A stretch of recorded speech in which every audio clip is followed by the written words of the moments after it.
Hi hello കൂട്ടുകാരെ, പാട്ടും പാചകത്തിലേക്ക് എല്ലാവർക്കും സ്വാഗതം. ഇത് ബീഫാണ്. നല്ല അടിപൊളി സൂപ്പർ ബീഫാണ് എനിക്ക് കിട്ടിയിരിക്കുന്നത്. അപ്പോൾ ഇത് 2 കിലോ ബീഫാണ്. ഞാൻ നന്നായിട്ട് മസാലയൊക്കെ പുരട്ടി അതിനെ പൊരിച്ച് ഈ രീതിയിലാക്കി വെച്ചിരിക്കുകയാണ്. ഇനി നമുക്കത് അച്ചാറിടാം. അപ്പോൾ ഞാൻ വലിയ വീഡിയോകളെല്ലാം ഇടുമ്പോഴത്തേക്ക് അത് ആൾക്കാർ കാണുന്നത് കുറവായിട്ട് തോന്നി. അതുകൊണ്ടാണ് ഞാനിപ്പോൾ കുഞ്ഞു വീഡിയോസുകളൊക്കെ ഇടുന്നത്.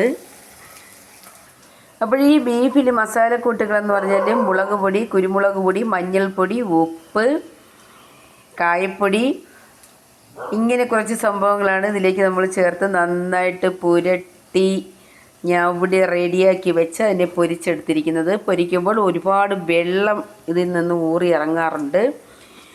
അതെല്ലാം കഴിഞ്ഞതിന് ശേഷം ഞങ്ങളിപ്പോൾ 2 കിലോ ബീഫ് വാങ്ങിക്കഴിഞ്ഞാൽ അതിൽ 1.5 കിലോ തികച്ച് നമുക്ക് 1.5 കിലോ എങ്ങും കിട്ടില്ല. 1,250 നമുക്ക് കിട്ടത്തുള്ളൂ. 2 കിലോ ബീഫ് എല്ലില്ലാതെ ഞങ്ങൾ വാങ്ങി അച്ചാറിട്ടാൽ. അപ്പോൾ കൂട്ടുകാരെ, ഇത് ഞാൻ നന്നായിട്ട് ഇഞ്ചിയും വെളുത്തുള്ളിയും പേസ്റ്റാക്കിയത്, വെളുത്തുള്ളി ഫുള്ളായി തൊലിച്ച് റെഡിയാക്കി മൂപ്പിച്ചെടുക്കുന്ന കറിവേപ്പില, പച്ചമുളക്. ഇനി ബാക്കി ചേരുവകൾ കൂടെ ചേർത്ത് നമുക്കിത് അച്ചാറാക്കി എടുക്കാം. എൻ്റെ മസാലക്കൂട്ടുകളെല്ലാം ഇതിലേക്ക് ചേർത്തിട്ടുണ്ട്. ഇനി നമുക്കിതിലേക്ക് ബീഫ് പൊരിച്ച് വെച്ചിരിക്കുന്നത് നമുക്ക് ഇതിലേക്ക് ഇട്ട് കൊടുക്കാവുന്നതാണ്.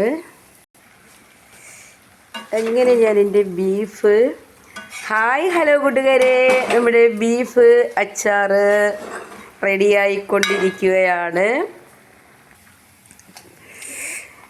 വിനാഗിരി നമുക്ക് ആവശ്യത്തിന് മാത്രം, കുറച്ച് മാത്രമേ നമ്മളിത് ഉപയോഗിക്കാവൂ.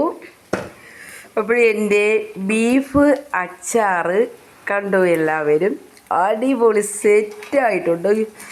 എന്താ ടേസ്റ്റ്, വാവ്, സൂപ്പർ. എല്ലാവർക്കും ടാറ്റാ.